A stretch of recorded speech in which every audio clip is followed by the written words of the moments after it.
베드로전서 1장입니다. 베드로전서 1장. 같이 읽습니다. 너희가 거듭난 것은 썩어질 씨로 된 것이 아니요 썩지 아니할 씨로 된 것이니 살아있고 항상 있는 하나님의 말씀으로 되었느니라.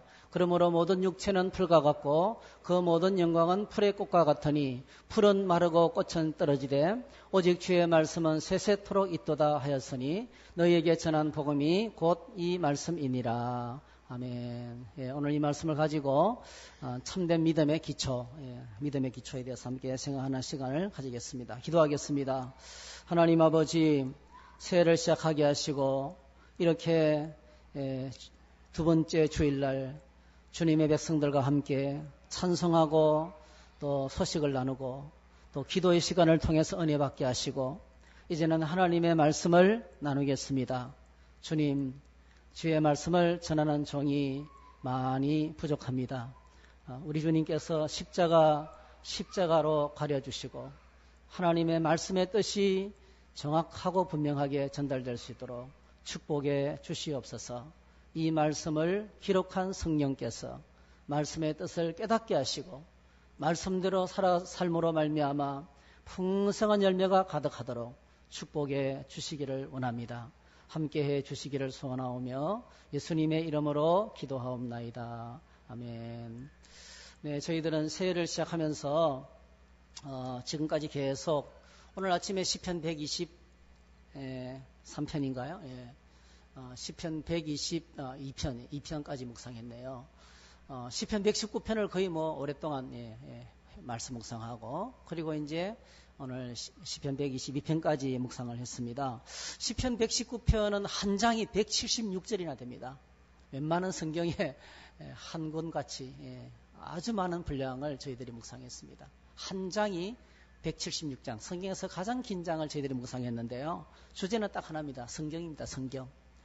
성경이라는 주제로 이렇게 많은 찬양과 기도와 간증과 고백이 이렇게 계속 되어지는 그 말씀을 저희들이 계속 묵상했는데요. 저는 개인적으로는 하루도 지루하지 않았습니다. 매일같이 주어진 본문이 늘 가슴 설레고 또 이렇게 참 대단하구나. 제가 느낀 것이 말씀을 가까이 하면 이렇게 할 말이 많아지는구나. 하나님의 말씀을 가까이 하면 그 말씀에 대한 경험이 이렇게 풍성하구나. 여러분 주의 말씀을 가까이 하셔서 이렇게 풍성한 은혜를 나누시기를 축복합니다. 그를 느껴요. 좀 기억에 남는 구절들이 참 많이 있습니다. 여러분들도 다 많이 드셨겠지만은요. 저는 특별히 이제 설교자고 말씀을 전하는 자이기 때문에 제게 주신 말씀이 참 많이 있습니다. 내 눈을 열어서 주의 율법에서 놀라운 것을 보게 해주시기 원합니다. 성경을 펼칠 때마다 이 기도가 꼭 필요하겠죠. 그리고 시편 119편 67절 고난당하기 전에는 내가 그릇 행하였더니 이제는 주의 말씀을 지키나이다. 고난의 시간은 하나님의 말씀에 대해서 귀가 열리는 시간이라는 거죠. 전에는 못 들었는데 이제는 듣게 되고 전에는 못 지켰는데 이제는 지키게 되고 이렇게 고난의 시간이 축복이었다. 그래서 71절 72절 고난당한 것이 내게 유익이 되었다. 얼마나 그 말씀이 귀하든지 그 말씀이 바로 천천금원보다 더 좋다. 참 이거는 세상에서 이것보다 더 귀한 것은 없다. 또 뒷부분에 내려가면 하나님의 말씀을 순종한 것이 나의 기업이다. 내 재산 목록 1호 말씀 붙들고 살은 것이다. 이렇게 고백을 했습니다. 그리고 119편 97절에서 10절 하나님의 말씀을 얼마나 내가 사랑하는지 종일토록 작은 소리로 반복해서 읊조린다. 묵상한다는 거죠. 왜냐하면 말씀을 묵상할 때 원수보다 지혜롭게 되고 또 말씀을 묵상할 때 선생님보다 더 지혜롭게 되고 말씀을 묵상할 때 말씀에서 노인보다 더 탁월한 지혜가 나온다. 그래서 경쟁사회에서 어떤 중요한 선택을 앞에 놓고 어찌 해야 할지 모를 때 물을 사람이 아무도 없어도 하나님 말씀 펼치면 말씀 속에서 어떻게 해야 할지를 다 배울 수 있게 된다. 그렇게 고백을 했습니다. 그리고 119편 105절에 주의 말씀은 내 발의 등이요 내 길의 빛이니다. 내 발의 등이요 내 길의 빛이다.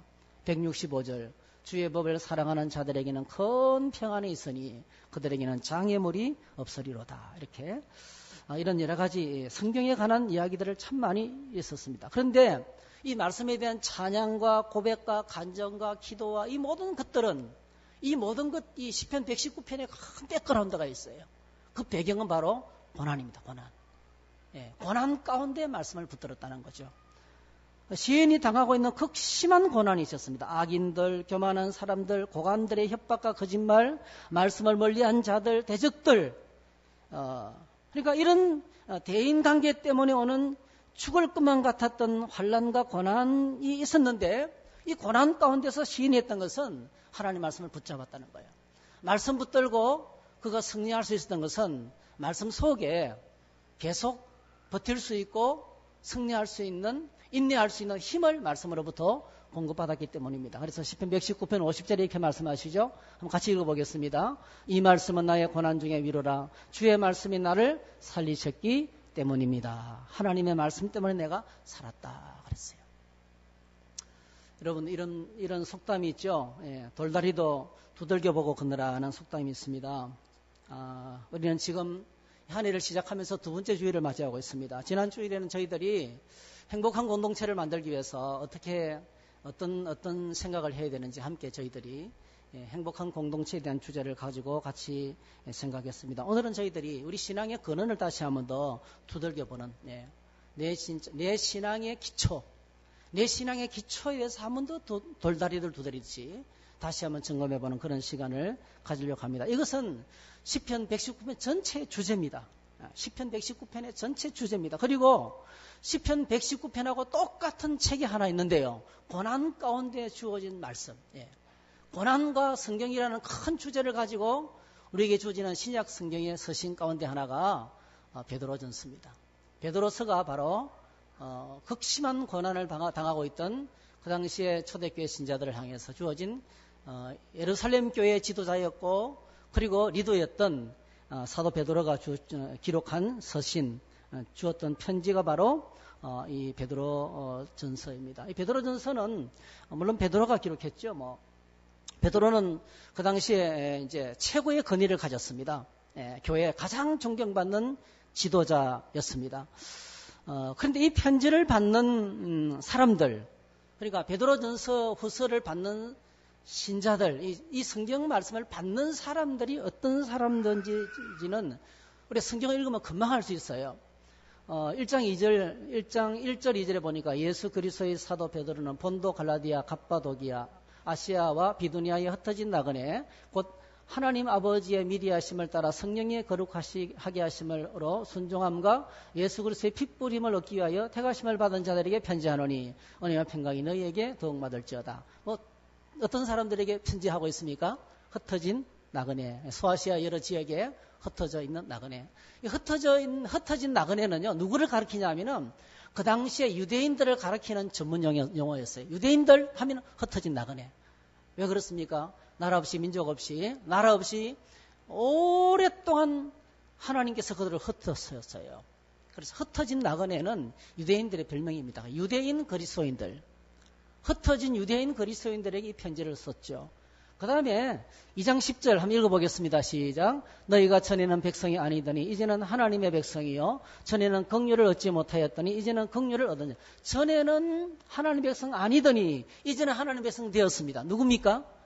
이방인들이죠. 이방인들. 유대인들이 아니고 이방인이었는데 전에는 이방인이었는데 이제는 뭐죠? 유대인들하고 똑같이 하나님의 백성이 된 예수 그리스도로 말미암아서 하나님 백성이 된 사람들, 그러니까 이방인 신자들이죠. 이방인 신자들이 또 이 편지를 받고 있었습니다. 그리고 베드로전서 2장 25절 읽습니다. 시작. 너희가 전에는 양과 같이 길을 잃었더니 이제는 너희 영혼의 목자와 감독 되신 이에게 돌아왔느니라. 어떤 사람들이 편지를 받고 있습니까? 전에는 양과 같이 길을 잃었습니다. 이 세상에서 많은 방황의 시간을 거쳤습니다. 인생이 뭔지 모르고 그냥 살았어요. 돈만 있으면, 건강만 있으면, 성공만 하면, 공부만 잘하면, 직장에만 들어가면, 그래서 결혼해서 살면 다인 줄 알았어요. 그러다가 살다가 뭐 죽는 거지 뭐 인생이 별거 있냐 이렇게 그렇게 생각하면 살았어요. 인생이 어디서부터 와서 무엇을 위해서 살다가 어디로 가는지도 모르고 인생의 근본도 인생의 방향도 인생의 내용도 없이 그냥 잘 먹고 잘 살면 됐지 이러면서 길 잃고 살았는데 방황하며 살았는데 그런데 목자를 만났어요.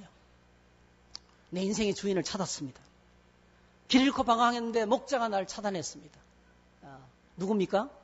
예수 그리스도께서 인생을 찾아오셨다는 거예요. 그래서 이 본문 세 구절을 이제 종합하면 유대인 그리스도인들과 그리고 기하급수적으로 불어나고 있는 이방인 그리스도인들, 이들이 누굽니까? 둘 다 합쳐서 목자 없던 사람들이 인생을 길 잃고 방황했는데 이제는 뭐죠? 목자를 만나서 인생의 지도를 받으며 그분의 보호와 축복 속에 살아가는 그리스도인들.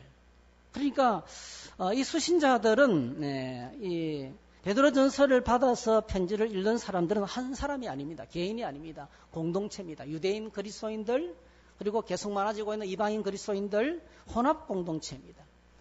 이것이 교회의 아름다운 모습이에요. 교회는 똑같은 군복을 입혀놓고 있는 군대도 아닙니다. 교복을 입혀놓고 엄격하게 규례를 정해서 철저하게 이끌어가는 학교도 아니에요. 교회는 별 사람이 다 모인 것입니다. 여기는 유대인도 있고 이방인도 있고.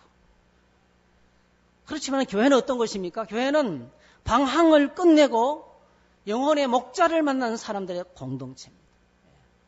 방황을 끝내고 영혼의 목자를 만나는 공동체가 바로 교회라는 것입니다. 근데 그 당시에 이 사람들이, 이 편지를 받는 사람들이 인생의 방황을 끝냈는데 그러면 그때부터 행복하게 살았느냐? 그렇지는 않는 것 같아요. 오늘 편지를 보게 되면 이 편지를 받는 사람을 또 이렇게 표현하는 부분이 있습니다.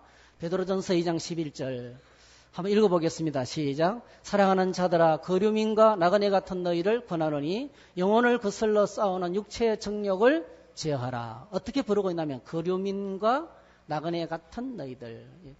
제가 요즘 휴대폰에 보면은 이렇게 어플들이 있어서 헬라를 바로 읽을 수 있어요.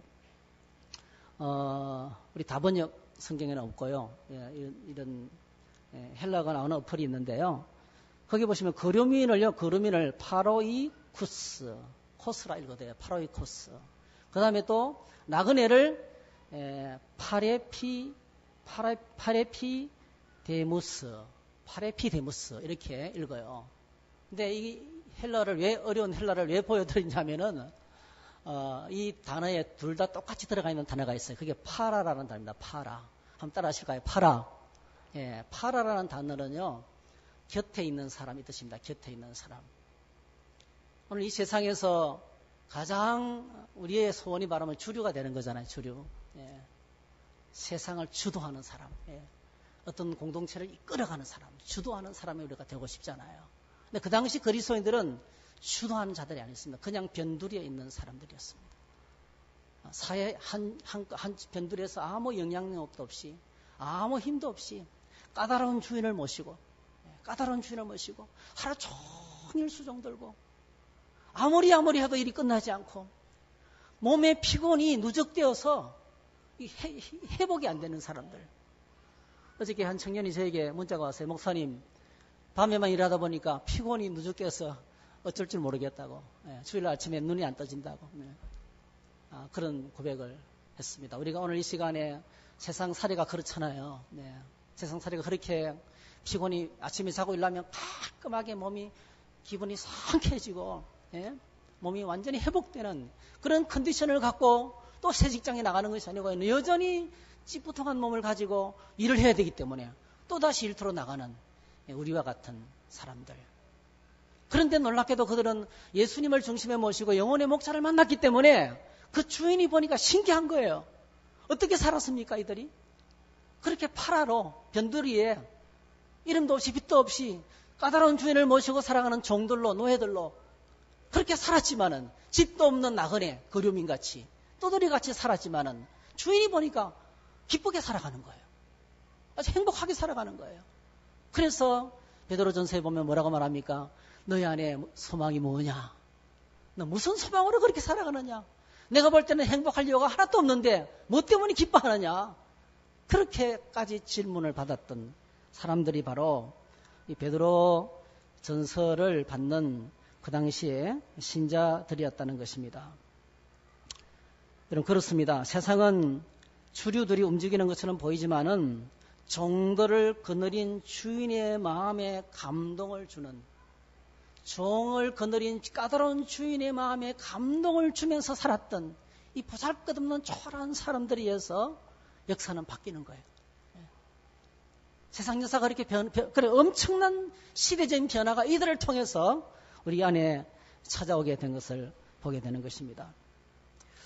교회를 섬기면서 저는 자주 감동하게 되는 것이 바로 여기에 있습니다. 정말 세상적으로 초라한데 너무나 귀한 일들을 하는 분들이 많아요. 교회 소문을 자꾸 아름답게 내고 있어요. 좋은 소문, 우리 교회 너무 좋은 교회다고. 뭐 가진 것은 없어요. 그런데 아주 좋은 소문을 자꾸 퍼뜨려요. 자신도 힘든데요. 더 힘든 사람을 찾아내서 소리 없이 사랑으로 섬깁니다. 예. 정말 모든 것이 다 갖추어진 분들은 어떤 데는 차갑고 냉정하기까지 해요. 예. 차갑고 냉정하기까지 하는데 이분들은 마음이 너무너무 따뜻해요. 그 따뜻한 마음을 가지고 섬기는 이들이 교회를 살아있게 하고 행복하게 만들고 또 하나님 나라를 확산시키는 주인공들이 되는 걸 보게 됩니다. 그래서 그런데 성경은 절대로요, 이 파라, 이 비주류를 끝까지 비주류로 부르지 않습니다. 어떻게 부르고 있냐면 이렇게 불러요. 베드로전서 1장 2절 우리가 읽었는데 한번 더 같이 읽어볼까요? 시작. 곧 하나님 아버지의 미리 하심을 따라 성령이 거룩하게 하심으로 순종함과 예수 그리스도의 핏부림을 얻기 위하여 택하심을 받은 자들에게 편지하노니 은혜와 평강이 너희에게 더욱 많을지어다. 이렇게 했어요. 어떻게 부릅니까? 그들은 바로 세상에서는 파라이지만은 하나님 아버지께서 구원하시기로 오래전부터 계획한 자들이다. 하나님의 품속에 오랫동안 있었던 사람들이다. 하나님 아버지의 구원 계획 가운데 있었던 사람이다. 두 번째로 그들은 어떤 사람들입니까? 예수님께서 그들을 위해서 십자가 보혈로 구원받기 위해서 선택된 사람들이다. 세 번째로 성령께서 그들의 마음에 순종하는 마음을 주시고 그들을 거룩하게 한 사람들이다. 그래서 그들은 어떤 사람들입니까? 삼위일체 하나님께서 구원하신 존귀한 하나님 나라의 백성이다. 이렇게 하나님께서 그들을 부르고 있는 거예요. 우리가 좀 이 사람을 좀 바라보면서 그렇게 한번 불러줄까요? 당신은 삼위일체 하나님이 구원하신 존귀한 백성입니다. 이렇게 한번 좀 불러주세요. 한번 불러주시면 고맙겠습니다. 네. 네. 우리가 세상에서 어떤 모습으로 살아가든지 우리는 존귀한 존재인 거예요. 성경은 우리를 그래 파라라고 비주류라고 옆으로 제껴놓지 않는 거예요. 그래서 개인에게 보낸 것이 아니고 하나님 백성들의 공동체에 보낸 편지입니다. 그것도 여러분 BC 주후 3세기까지는요. 3세기 이전까지는 교회 건물이 없었어요. 어디서 모였을까요? 집에서 모였습니다. 교회 건물도 없어요. 집에서 모이는 작은 공동체였습니다. 그런데 오늘 성경에 보면 거기서 끝나는 것이 아니고 이들은 엄청난 고난과 핍박을 받고 있는 사람들이었습니다. 박해 속에서 고난 가운데서 견디는 사람. 그러니까 무리도 얼마 되지 않아요. 나그네 같고 거류민 같아요.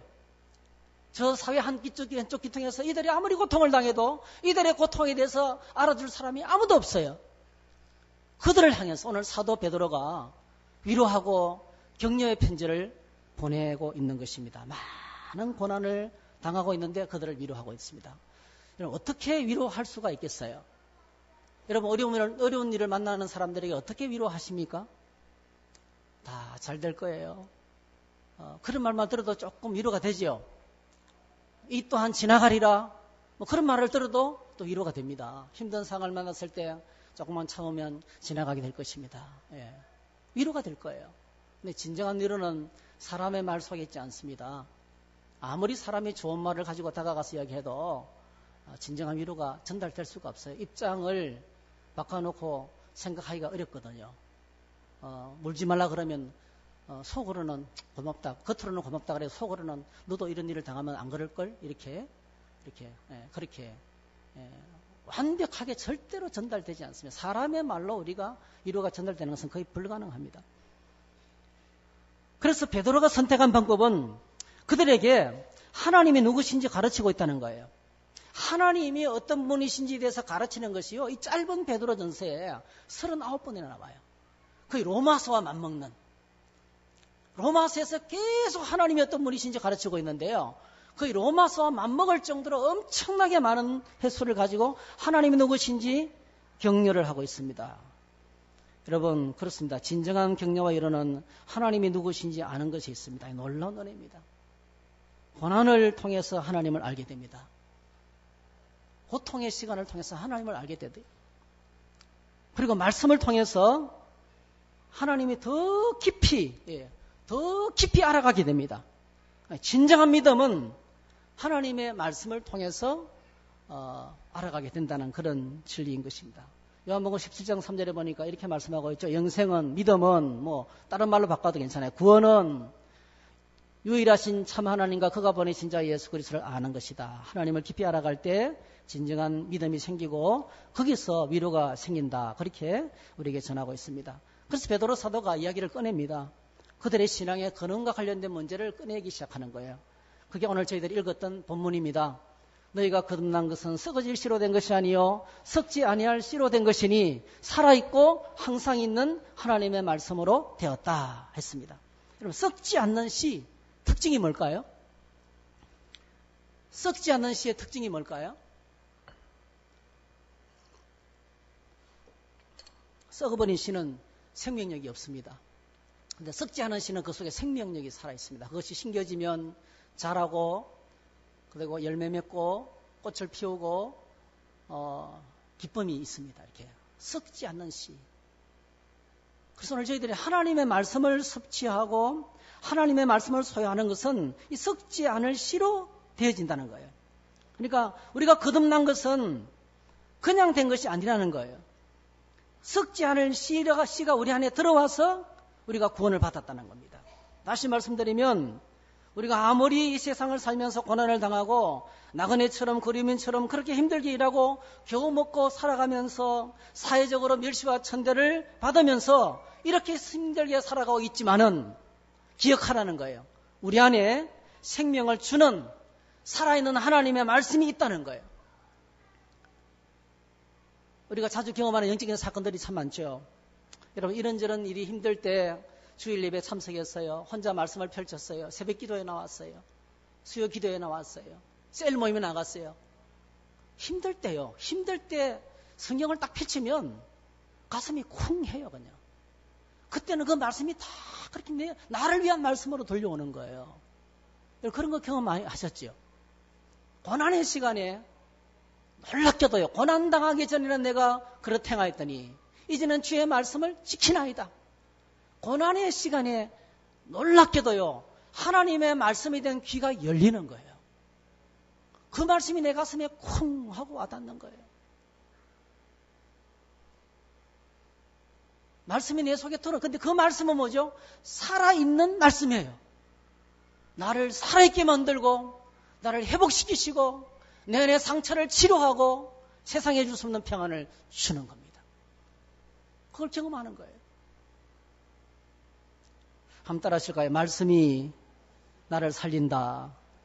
그래서 내 안에 말씀이 살아있으면 상황에 휘둘리지 않습니다. 문제에 휘둘리지 않습니다. 고통과 고난이 있지만 그 상황에 흔들리지 않습니다.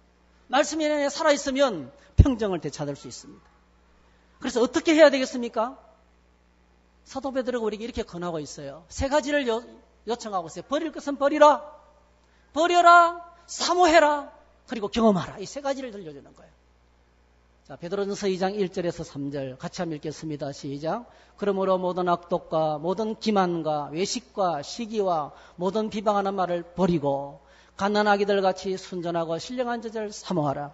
이는 그로 말미암아 너희로 구원에 이르도록 자라게 하려 함이라.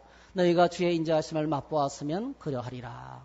예, 그러므로 모든 악독, 악한 말, 모든 기만, 외식, 시기, 비방 버리고 세상을 버리라는 거죠. 세상 삶의 방식을 버리라는 거예요.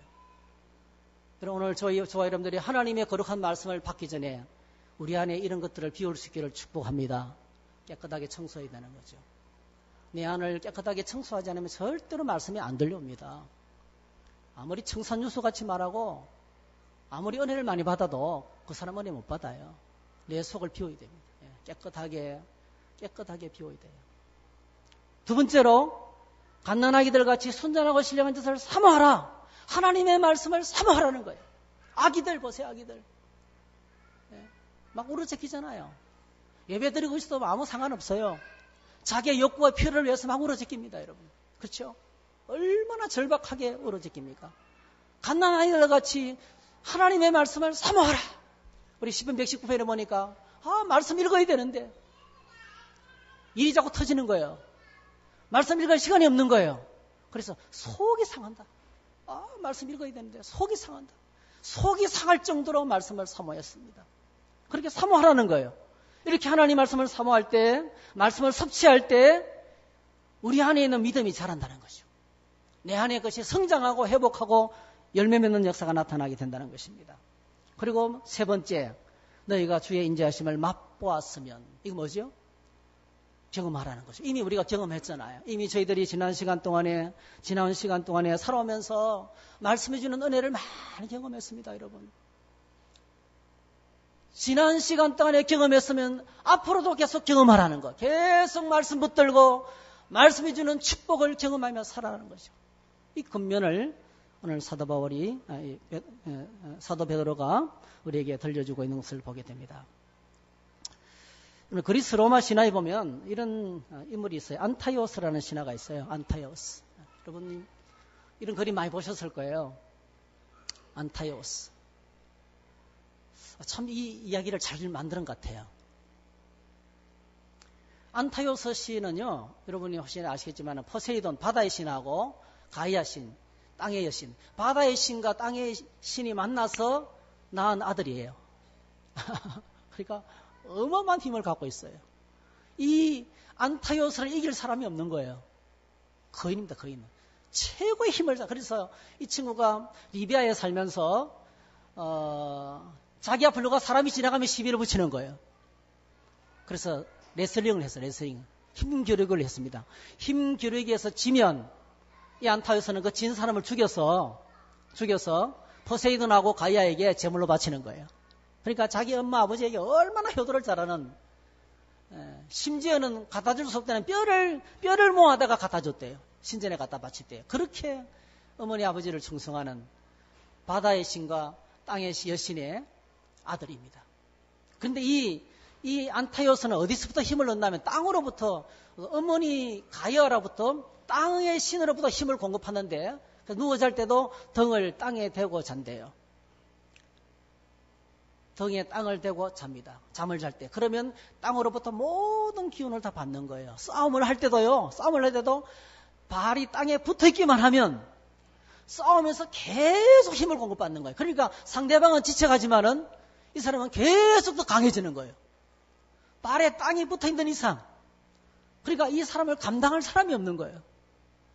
그런 신입니다. 계속 힘을 공급받으면 거인이 될 수 있어요. 많은 영적인 생각을 하게 됩니다. 근데 어느 날 여러분이 잘 아시는 헤라클레스도 장사죠. 헤라클레스가 어떤 일 때문에 이 앞을 리비아 땅을 지나가게 돼요. 지나가니까 안타이오스가 가만히 놔두기 위해서 시비를 붙였어요. 싸움이 시작되었습니다. 격렬한 싸움이 시작됐습니다. 끝이 안 나는 거예요. 근데 헤라클레스가 가만히 보니까 자기는 계속 힘이 지쳐가는데 이 안타이오스는 계속 힘이 점점 더 세지거든요. 그래서 싸움을 중단하고 고전 끝에 싸움의 막바지판에서 그때서 깨달았어요. 이 안타이오스의 힘이 어디서 오는지 알은 거예요. 그러니까 땅에 발을 붙어 싸우면 안 된다는 걸 알았어요. 그래서 여러분 사진 보십시오. 어느 날 싸움을 했는데 이 안타이오스를 헤라클레스가 들어 올립니다. 예? 한참 들어 안고 있으니까 힘이 쭉 빠져나가는 거예요. 그때부터 다리 떼내고 팔 떼내고 하나씩 분질러가면서 신체 하나를 분리해가면서 마지막에 목을 졸라서 죽었어요. 공중에서 비참하게 안타이오스가 죽었습니다. 이야기를 들으면서 그런 생각이 들어요. 오늘 우리 모습이 어떤 모습인가 하는 생각해봤습니다. 오늘 우리의 모습이 어떤 모습인가. 예. 공중에 떠있는 안타이오스 거인 같지 않나. 머리가 깎여버린 삼손 같지는 않나. 예. 덩치는 엄청난 거인이에요. 과거에 화려한 명성을 날렸어요. 지금까지 얼마나 열심히 했는지 몰라요. 한때는 뜨거웠어요. 근데 지금 아무 힘도 없어요. 힘을 다 뺏겨버리고 말았습니다. 삼일째 하나님의 은혜와 사랑으로 거듭나고 구원받아서 하나님의 백성이 되었지만은 그런데 왜 힘을 잃고 쓰러져 있게 되었습니까? 영적인 침체, 영적 무기력의 가장 큰 원인은 우리 믿음의 기초인 하나님의 말씀에서 떠나 있기 때문에 그렇다는 거예요. 말씀에서 떨어져 나가면, 하나님 말씀의 소리가 멀어지면 이렇게 무기력하게 되고 힘을 다 빼앗겨버리게 된다는 것입니다. 성경 읽지 않고 여러분, 성경 읽지 않으면 기도가 안 됩니다, 여러분. 그렇죠? 기도 생활이 안 되죠. 성경 읽지 않고 기도하지 않으면 사실 기도 생활도요, 성경 말씀의 그 동력이 필요합니다. 찬양도 마찬가지입니다. 성경의 동력을 받아서 기도하게 되는 거죠. 기도하지 않은 사람 100% 성경 안 읽습니다, 여러분. 근데 말씀 읽고 은혜를 받으면 기도의 자리로 나가게 돼 있어요. 이렇게요, 말씀 읽지 않고 기도하지 않고 하루 이틀 사흘날, 한 주가 지나고 2주가 지나고 3주가 지나고 딱 2달만 지나면요, 내가 누구인지 몰라요. 그리스도인의 정체성이 혼돈이 됩니다. 내가 예수 믿는 사람인지 세상 사람인지 구분이 안 될 정도로 우리의 정체성마저 잃어버리게 되는 것입니다. 그렇습니다. 말씀은 우리를 영적으로 살아있게 하는 신앙의 근원입니다. 신앙의 근원. 그래서 우리가 기억해야 할 것이 있습니다. 우리가 말씀을 잃어버리면, 힘을 빼앗겨버리면 헤라클레스에게 짓밟힙니다. 힘을 빼앗겨버리면, 하나님으로부터 접붙임에서 딱 떨어지면, 나 혼자 힘으로 뭔가를 살아가려고 발부둥치면 그때부터는 짓밟히기 시작한다는 거예요. 말씀이 없는 신앙은 마귀의 공격을 막아내지 못합니다. 그러나 말씀 위에 세워져 있는 믿음은 어떤 공격에도 안전할 수 있습니다. 마태복음 7장 24절 25절 한번 같이 읽겠습니다. 시작. 그러므로 누구든지 나의 이 말을 듣고 행하는 자는 그 집을 반석에 지은 지혜로운 사람 같으리니 비가 내리고 창수가 나고 바람이 불어 그 집에 부딪히되 무너지지 아니하나니 이는 주추를 반석에 놓은 까닭이요 했습니다. 이런 말씀을 계속 섭취하는 사람에게 어떤 변화가 찾아올까요? 반드시 변화가 찾아오죠. 요한복음 15장 1절에서 8절. 나는 참 포도나무여 내 아버지는 농부라. 물은 내게 붙어 있어 열매를 맺지 아니하는 가지는 아버지께서 그것을 제거해 버리시고 물은 열매를 맺는 가지는 더 열매를 맺게 하려 하여 그것을 깨끗하게 하느니라. 너희는 내가 일러준 말로 이미 깨끗하여졌으니 내 안에 거하라. 나도 너희 안에 거하리라. 가지가 포도나무에 붙어있지 아니하면 스스로 열매를 맺을 수 없음같이 너희도 내 안에 있지 아니하면 그러하리라. 나는 포도나무여 너희는 가지라. 그가 내 안에 내가 그 안에 거하면 사람이 열매를 많이 맺나니 나를 떠나서는 너희가 아무것도 할 수 없음이라. 사람이 내 안에 거하지 아니하면 가지처럼 밖에 버려져 마르나니 사람들이 그것을 모아다가 불에 던져 살았느니라. 너희가 내 안에 거하고 내 말이 너희 안에 거하면 무엇이든지 원하는 대로 구하라. 그리하면 이루리라. 너희가 열매를 많이 맺으면 네 아버지께서 영광을 받으실 것이요 너희는 내 제자가 되리라. 처음부터 끝까지 요한복음 15장 예수님께서 마지막으로 제자들에게 하시는 마지막 설교, 그 큰 주제가 열매입니다. 열매. 여러분, 열매는 공장에서 만들어내는 것이 아니죠. 이거는 속에서 성장하고 시간이 지나면서 나타나는 겁니다. 여러분. 이 열매는 우리 얼굴로 나타나고 우리 말로 나타나고 내 삶의 태도로 나타나고, 이 열매는 우리 인생을 통해서 나타나고 내가 만나는 사람들에게 전달되고 관계 속에서 나타나고 공동체 안에서 나타나고 세상 사람 가운데서 나타납니다. 여러분.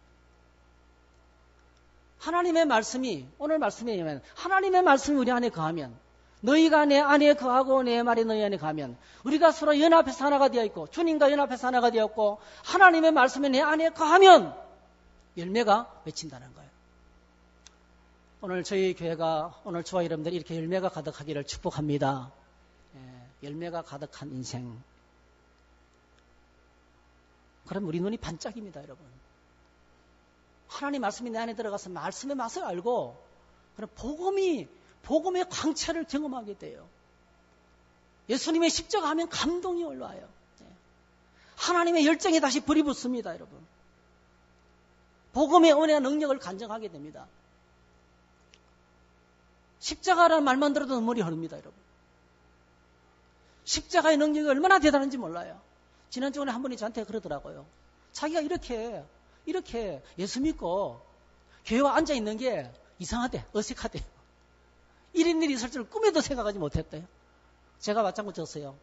저도 아닌 게 아니나 다르게 내가 이렇게 예수 믿고 구원받은 것만 해도 되는데 목사가 돼서 이렇게 교회를 목회할 줄을 내가 어색하다 내가. 나도 어색하다. 그게 이제 말씀이 내 안에 있으면 그런 변화와 내 인생을 향하시는 하나님의 은혜가 막 밀려오는 겁니다, 여러분. 독일 사람 한병철 씨가 피로사회라는 책을 썼습니다. 언젠가 한번 소개한 적이 있죠. 거기에 이런 말을 했습니다. 우리에게 말할 수 있는 능력이 영혼의 피로 때문에 타들어가서 사라져버린다. 그래서 피로는 폭력이다. 이 말이 참 자각이 되는 것 같아요. 피로는 폭력이다. 그것은 모든 공동체의 공동의 삶, 모든 친밀함을 심지어는 언어 자체마저도 파괴한다 했어요. 우리가 피곤하면 말도 하기 싫어요. 진짜 말도. 예배 나가기도 싫어요. 사람들 만나기도 싫어요. 피곤하면 진짜 다 하기 싫어요, 여러분. 피로사회. 오늘 저희들이 이 땅을 살면서 얼마나 필요합니까, 여러분? 예. 그래서 말도 하기 싫고, 공동체적인 삶도 살기 싫고, 혼자 있고 싶고, 그렇습니다. 그래서, 우리 인생이 피곤하면 이렇게 말씀도 멀어지게 되는 것이죠. 놀랍게도 하나님 말씀이 내 안에 들어오면 나를 회복시키고 치료됩니다. 어떻게 회복해야 될까요? 부끄러우지만 이런 이야기를 한번 좀 나누고 싶습니다. 여러분 다 알고 계시는데요. 그래도 본문과 관계됐기 때문에 좀 나누려고 합니다. 18년 전에 저에게는 큰 몸살을 앓았습니다. 제가 1996년도 교회를 부임해서 4년쯤 지났어요. 참 행복했어요.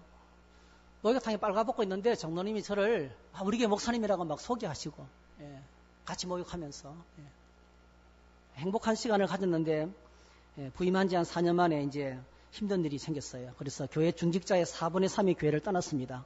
장로님 4분 중에서 셋, 안수지사 4분 중에서 셋, 권사님 4분 중에서 셋, 4분의 3이 떠났습니다.